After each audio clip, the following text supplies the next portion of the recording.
वरुण जी बेंगलोर से। राधा वल्लभ श्री हरिवंश महाराज जी, आपके चरणों में कोटि कोटि प्रणाम। महाराज जी, मैं बेंगलुरु में रहता हूँ, वहाँ मैं जॉब करता हूँ। महाराज श्री, मेरे जो रूममेट हैं वे बहुत ज़्यादा दिन में मांस मदिरा का सेवन करते हैं, आसुरी प्रवृत्ति रखते हैं। महाराज जी, मेरी भजन दिनचर्या करना वहाँ बहुत कठिन हो जाता है। मैं क्या करूँ, कैसे उनके बीच में रह के ही प्रभु का सानिध्य प्राप्त करूँ महाराज श्री? जैसे रावण की नगरी में रह के विभीषण जी ने भक्ति की, ऐसे ही करना पड़ेगा। किसका? आपका प्रश्न है, किसका है? हाँ, जैसे रावण की नगरी लंका में रहकर विभीषण जी ने, बहुत है कठिन यद्यपि, दुराचारी और अभक्ष भक्षण करने वाले लोगों के संग से भजन में बहुत विघ्न पड़ता है, पर फिर भी अपना जीवन बर्बाद नहीं करना है, प्रभु का स्मरण करना है। तो देखो, पूरी लंका में आसुरी प्रवृत्ति का ही तो तांडव है, लेकिन विभीषण जी एक भगवान की भक्ति में, जिम दसनन मो जीव विचारी, 32 दांतों के बीच में जैसे जीव, ऐसे कुसंगी जन है।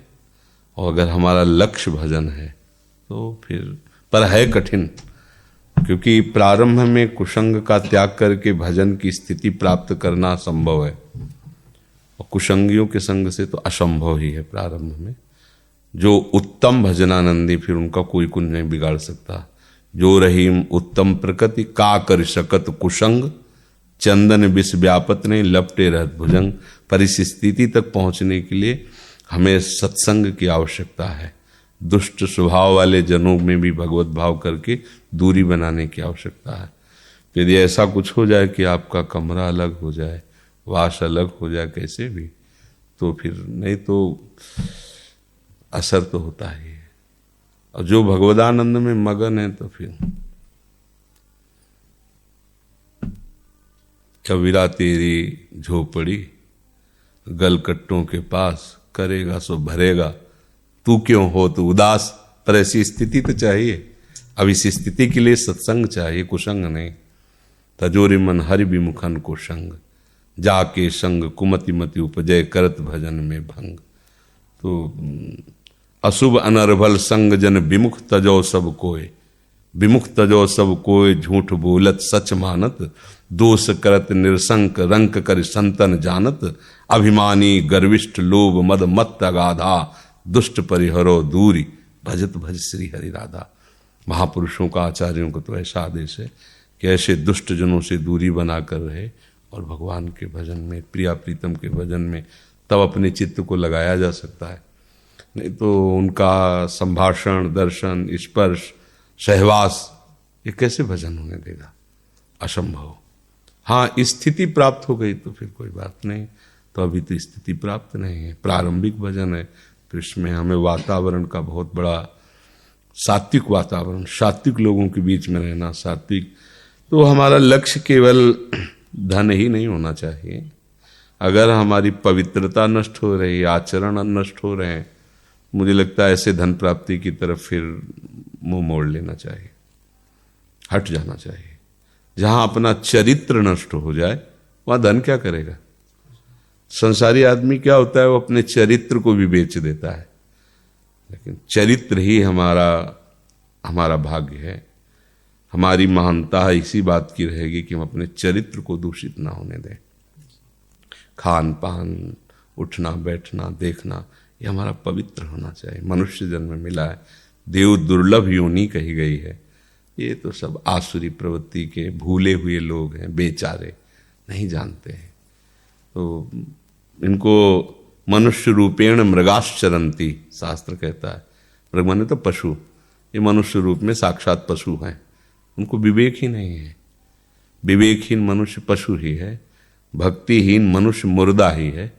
जिन हरि भगत हृदय नहीं आनी, जीवित शव समान ते प्राणी। अब मुर्दे की तरह अपवित्र लोग हैं, मुर्दा जिसमें चैतन्यता ही नहीं रह गई है, इनमें अध्यात्म की चैतन्यता ही नहीं रह गई। शराब पी रहे हैं, मांस खा रहे हैं, व्यभिचार कर रहे हैं, इन किन प्रकार हैं, बस जी रहे हैं, मरे हुए लोग हैं।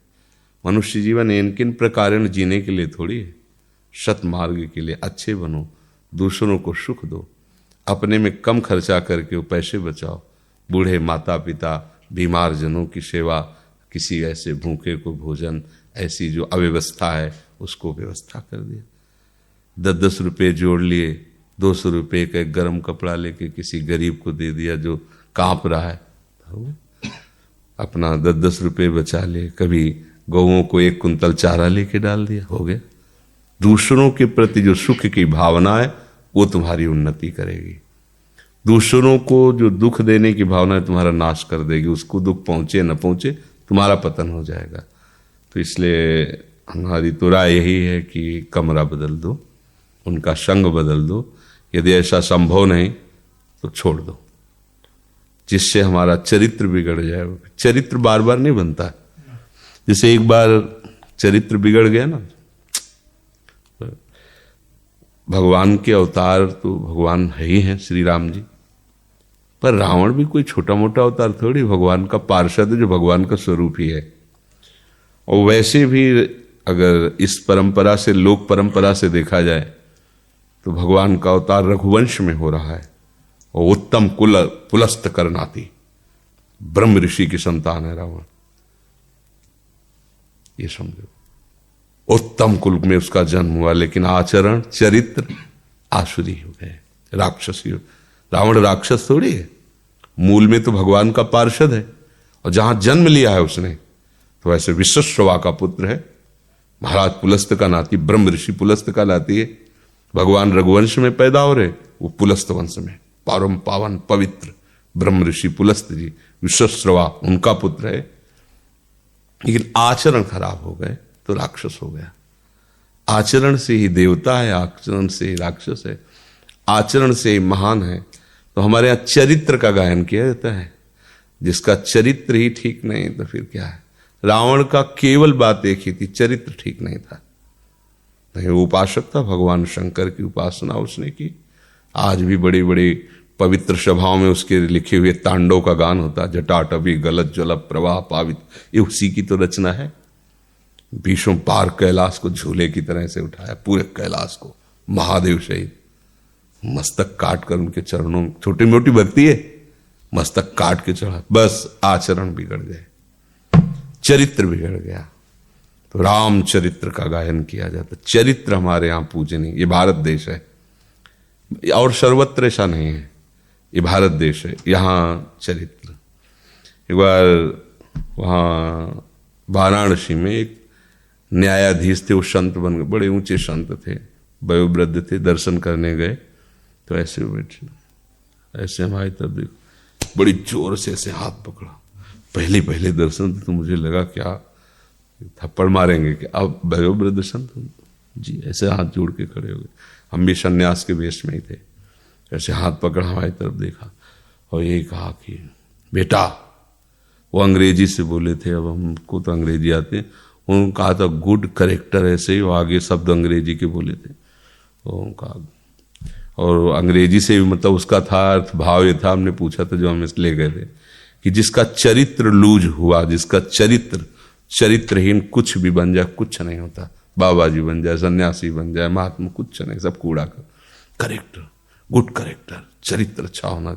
नई अवस्था थी, लगभग 30 वर्ष पीछे की बात होगी, वो शब्द याद। चरित्र, आपका चरित्र बिगड़ गया तो फिर बेकार हो गया। तो इसलिए चरित्र की रक्षा के लिए सर्वस्व का त्याग कर देना चाहिए। चरित्र है तो सब कुछ आ जाएगा अपने आप, और चरित्र बिगाड़ दिया तो फिर तो सब बेकार हो गया। चरित्र दोबारा नहीं आता। मान लो एक बार आप शराब पी लिए, मांस खा लिए, गंदे आचरण कर लिए, तो आप ऐसा नहीं बोल सकते कि जीवन में हमने शराब नहीं पिया, जीवन में हमने मांस नहीं खाया। अब बिगाड़ दिया आपने, अब आपको हिचक होगी कि गलती हुई, बिगाड़ दिया ना चरित्र, अब दाग लग गया ना। ये है विवेकवान, वही दाग ना लगने दे। नहीं नहीं नहीं, तो होश में चलो, और जहां ऐसा लगे वहां छोड़ दो। तो भगवान सहयोगी ना, भगवान के लिए छोड़ रहे हो ना, वो आगे का मार्ग पुष्ट कर देते हैं। भावेश जी चंडीगढ़ से। राधे राधे महाराज जी। महाराज जी, मेरी वृंदावन वास की तीव्र इच्छा है, तो क्या करें? इसके लिए प्रयास करना चाहिए, राधा रानी की कृपा की प्रतीक्षा करनी चाहिए? उनकी कृपा की आज, इसमें प्रयास तो काम नहीं करेगा। ये धाम है श्री जी की कृपा का, और कृपा का अनुभव करने के लिए वृंदावन शतलीला है, श्री ध्रुवदास जी ने लिखा है, उसका गायन करो रोज। उसका प्रभाव ऐसा है कि वृंदावन से प्रीति हो जाएगी, फिर आपको रोना आने लगेगा कि एक एक दिन ऐसा लगेगा कि व्यर्थ जा रहा है। तो लाडली जो फिर कृपा करके पास कर देंगे, उन्हीं के द्वारा। अपने बड़ी बड़ी कोठी धनी लोग बनाए, कभी 10वें वर्ष हो जाते कभी नहीं आए ही नहीं। जब से बनवाए एक जगह हम 2 नौकर केवल रह रहे हैं, करोड़ों का निर्माण है। यहाँ आना कोई ऐसे श्री राधिका कृपा बिन सब के मन न गम्य, जिनको वृंदा विपिन है कृपा तिन्हीं की होए, वृंदावन में तवें तो रहन पाए सोए। इसलिए वृंदावन सतलीला का पाठ करो और वृंदावनेश्वरी से प्रार्थना करो, वो कृपा करेंगी, उन्हीं की कृपा से।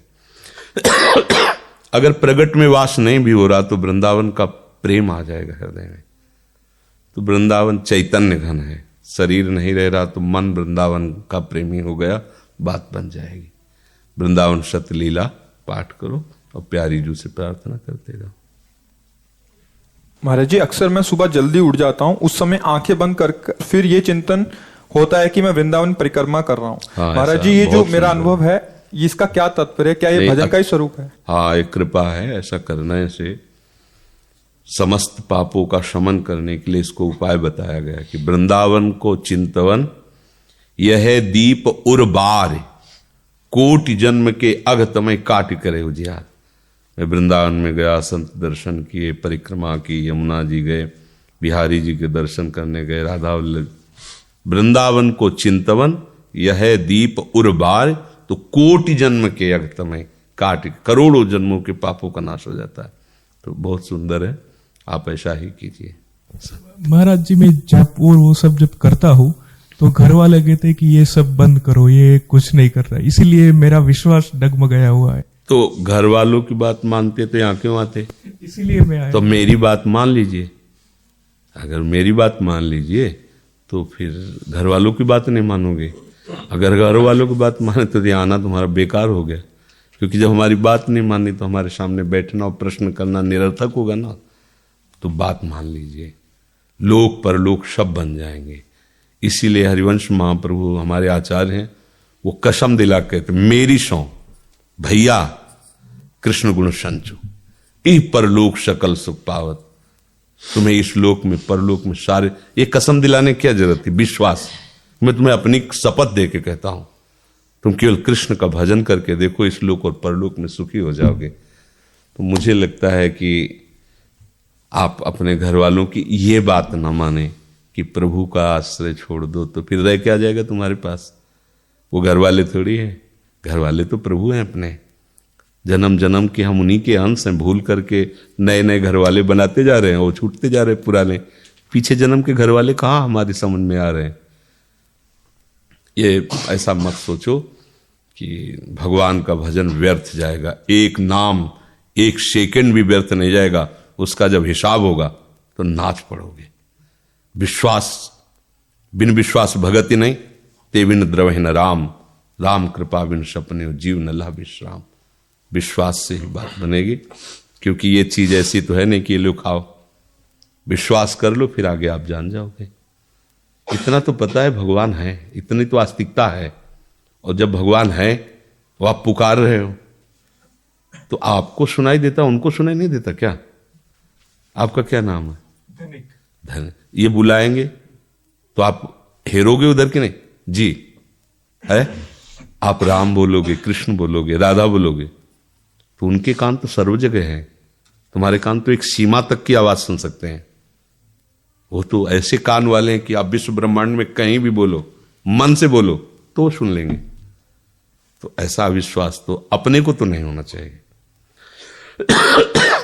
किसी की बात, इसमें किसी की बात नहीं माननी चाहिए। वो हमें गलत सलाह दे रहे हैं, भले हमारे पूज्यजन हैं, पर वो गलत सलाह दे रहे हैं। सही सलाह में चलो तो ठीक रहेगा। और धन मिलना कोई कृपा नहीं है, प्रभु ही मिल जाते हैं जिन्होंने अनंत ब्रह्मांड एक सेकंड में रचा है। पर बस ये बातें तब तक समझ में नहीं आती जब तक हमारी बहिर्मुखता है, संसार का महत्व है, थोड़ा प्रभु की तरफ हम मुख करें, फिर बात समझ में आ जाएगी। आप सच्ची मानिए, निहाल हो जाता है जीव। पर बस मानने से इसमें, अच्छा आप 4 दिन नाम जप करो, सोचो चेक आ जाए, तो फिर थोड़ा इसमें, अगर किसान गेहूं बो के ना और रोज बोरा लेके वो आ जाए कि अभी उदास ही नहीं है, तो उसको मूर्ख ही कहा जाएगा। अगर रोज उखाड़ के देखे गेहूं कि अभी उगा कि नहीं, तो बीज ही नष्ट हो जाएगा। वो भी 4 महीने सींचता है, उसको पालता है, तब जाके फसल होती है। हमारे अनंत जन्मों के अशुभ कर्म जमा है, नाम पहले उनको नष्ट करता है, फिर जो आनंद की बाढ़ आती है पूछो मत। इसलिए अब हम तो यही आपसे कहेंगे कि हो सके तो हमारी बात मान लेना, फिर कभी तुम्हें समझ में आएगा कि हम बात मानी तो कैसा हमें मिला। एक ही ऐसा मित्र है जो तुम्हें बचा सकता है, बस कोई दूसरा मित्र नहीं संसार में। अभी ठीक है, उछल कूद लो, एक समय ऐसा आता है जब केवल उसी की तरफ देखने का होता है कि कोई नहीं रहा मेरा, केवल तू ही है। तो कहता हम पहले से तुम्हारे को हाथ फैलाए खड़े थे, तुम तो उधर भाग रहे थे, आओ हम अब आज भी स्वागत कर रहे हैं। कोई भी अंतिम निर्णय सबका ऐसे ही होता है। डॉक्टर से को तुम हाथ जोड़ते हैं, सारी संपत्ति ले लो, इनको बचा लो, वो क्या कहेगा? प्रयास मेरा। वो ऐसे कुछ करता है, सफलता उसकी। ईश्वर चाहेगा तो, प्रयास तो मेरा है, आप प्रयास कीजिए, सफलता उसके हाथ में है। वो क्या बनाना चाहता है, आपको क्या करना चाहता है, मालिक जाने ना। हमारा प्रयास जिधर जा रहा है, हमारी तरफ से बेईमानी नहीं, प्रमाद नहीं, आलस्य नहीं। अब फल नहीं प्राप्त हो पा रहा तो संतुष्ट रहो। कोई है ऐसा प्रारब्ध जिसका नाश किया जा रहा है, आगे चल करके हमें आनंद प्राप्त होगा। दिन है तो रात आएगी, रात है तो निश्चित दिन आएगा। आज असफलता है तो निश्चित कल सफलता होगी। आज सफल हो तो कल असफल होने के लिए तैयार रहो। वो क्रम है ऐसे। और सफलता असफलता में दोनों समान भाव रखता है, वही महात्मा है। नहीं, सुख दुखे समय कृत्वा लाभा लाभो जया जयो, जय और पराजय में जो समान भाव रखता है वही भगवान का भक्त है। तो अब समझ लीजिए आप।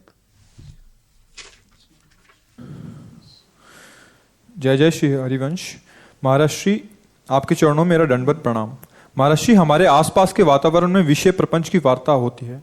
कभी कभी हमारे इष्ट, आचार्य एवं गुरुजनों की भी निंदा होती है। आपके श्रीमुख से सुना है कि सभी जन में भगवत भाव करें, किंतु ये सब देखकर बहुत क्रोध आता है और ईर्ष्या उत्पन्न होती है। कई बार वहां से अलग नहीं आना चाहिए, क्योंकि अगर क्रोध आएगा तो वो सफल हो गया सामने वाला। वो हमें गिराना ही तो चाहता है, माया का दूत है, चाहे कोई भी हो। वो हमें क्रोध दिला दिया, हम उसके प्रति द्वेष कर लिए, तो जो वो है वही हमको बना रहा है। निंदा करके, दोष करके हमको उत्तेजित किया, हम उसकी निंदा कर दी, उस पर क्रोध कर दिए, तो बन गए ना, उसका प्रभाव पड़ गया ना। नहीं पड़ना चाहिए। हमें अंदर से ये देखना चाहिए कि प्यारे, आप भी जोर लगा लो तो भी अब आपको छोड़ने वाले नहीं। आप ही तो सबको प्रेरणा कर रहे हो। अब आप चाहे जितनी गाली दिलवाओ, ना हम आपको छोड़ने वाले हैं, ना आपके नाम को छोड़ने वाले हैं। अब तो बेल फैल गई, जाने सब कोई, मेरे तो गिरधर गोपाल दूसरों। निष्ठा से चल, उनसे कुछ नहीं, हंस दिया करो, हंस दिया करो। ये सब बावरे हैं, बच्चे हैं, चाहे बाप क्यों ना हो अपना, बच्चे हैं। मायाकृत भोगों को सत्य मानने वाले, शरीर राग में फंसे हुए जीव, बातुल भूत विवश मतवारे, ते नहीं बोले ही बचन बिचारे, तिनकर कहा सुनी नहीं काना। गोस्वामी तुलसीदास जी, ये बेचारे हैं, कुछ भी बोलते हैं। निंदा का पात्र तो वो है जो मदिरा पीता है, मांस खाता है, व्यभिचार करता है, लोगों की हिंसा करता है। निंदा का तो वो पात्र होता है। लेकिन अगर ये आचार्य की निंदा कर रहे, भगवान की निंदा कर रहे, तो बच्चे हैं ना। अगर बच्चे माता पिता को गाली दे, उनकी दाढ़ी नोचे, तो माता पिता उनको कोई साफ थोड़ी दे देते हैं, उनको कोई बंधन थोड़ी देते हैं, बच्चे हैं। ऐसे ही अज्ञानकृत स्थिति को प्राप्त, चाहे 80 वर्ष का बूढ़ा हो, भगवत भक्तों की दृष्टि में बच्चा ही है। बच्चा कुछ भी बोले मुस्कुरा दो। पिता की दाढ़ी पकड़ के नोचे, थप्पड़ मारे तो पिता पटक देगा क्या? और बच्चा है। ऐसे ही सब बच्चे हैं। जो यहाँ बुजुर्ग कौन है? जो भगवान का भजन कर रहा है। वही सबसे श्रेष्ठ है। देखो सुखदेव जी पधारे गंगा के पावन तट पर, तो उनके पिता पितामह बुजुर्ग एक से एक मात सब खड़े हो गए, क्योंकि बचपन से गर्भ से ही भगवान की भक्ति से युक्त है, इसलिए वो बड़े हुए। तो ये हमको ये बातें नहीं माननी है। वो निंदा कर रहे आप मुस्कुरा दो, कोई प्रभाव नहीं पड़ना चाहिए। उनके निंदा करने से बुरा हो जाएगा क्या? अच्छा हमारी कोई प्रशंसा करे तो हम बड़े हो जाएंगे क्या? तो हमारी कोई बुराई करे तो हम छोटे हो जाएंगे क्या? अच्छा हमको खूब लोग हैं बढ़िया खा पी के निकल रहे, हम भूखे हैं पेट में, तो वो खूब बड़ाई कर रहे हैं कि बढ़िया है तो 56 भोग पाते, तो हमारा पेट भर जाएगा क्या? हमें देखना है, उनके कहने से हमारी थोड़ी प्रमाण है, हमारा प्रमाण तो हमारे आचरण से, हमारी भक्ति से। तो आप अपने भाव को दृढ़ कीजिए, उनके भाव से परेशान मत होइए। मुझे लगता है जब भक्ति का विरोध होता है तो भक्ति रंग लाती है। पक्का समझना, आपकी भक्ति बढ़ने का समय आया है, आप पीछे मत हटिए। अगर आप देखो कोई भी झंडा फहराएगा तो उसमें डंडा होता है, जितना ऊंचा डंडा उतने ऊंचा झंडा। ये जितनी निंदा करने वाले, विरोध करने वाले भक्तों के ना, ये डंडे का काम करते हैं, उनका भक्ति का झंडा उतना ही ऊंचा फहराता है। अगर मीरा जी का देवर विरोध न करता तो मीरा की भक्ति इतनी प्रकाशित नहीं होती। अगर प्रहलाद जी का बाप विरोध नहीं करता हिरण्यकश्यप, तो प्रहलाद जी की इतनी भक्ति प्रकाशित नहीं होती। तो हमें लगता है कि विरोधी लोग बड़े कृपालु हैं, हमारी निष्ठा पुष्ट करते हैं, हमारी भक्ति का प्रकाश करते हैं। तो प्रणाम है उनको, बढ़िया काम कर रहे हैं ना, वो हमारी परीक्षा ले रहे हैं, हमको खरे उतरना चाहिए। मेरे प्रभु ही तो उनके अंदर। तो मुझे ऐसा कुछ नहीं लगता कि वो हरि गुरु की निंदा करे तो हम उन पर बरस पड़े, टूट पड़े, मारें, लड़ाई झगड़ा करें। मुस्कुरा दो, आगे बढ़ो, अपना काम करो, हमको रुकना नहीं। अगर हम रुक गए तो उनका प्रभाव पड़ गया ना हमारे ऊपर। जो आदमी चिढ़ता है उसे फिर और चिढ़ाया जाता है। किसी बात से तुम चिढ़ने लगो ना तो 4 लोग तुम्हें उसी बात से चिढ़ाएंगे, और आप चुप रहो, मुस्कुरा के तो कोई फर्क ही नहीं पड़ता, इसको कहना बंद कर देंगे। तो हमें लगता है हमारा भक्ति पथ है, इसमें शांत रहना ही हमारा सबका उत्तर है। शांत रहें, अपने प्रभु से प्रार्थना करें कि हमारी निष्ठा पुष्ट होती रहे।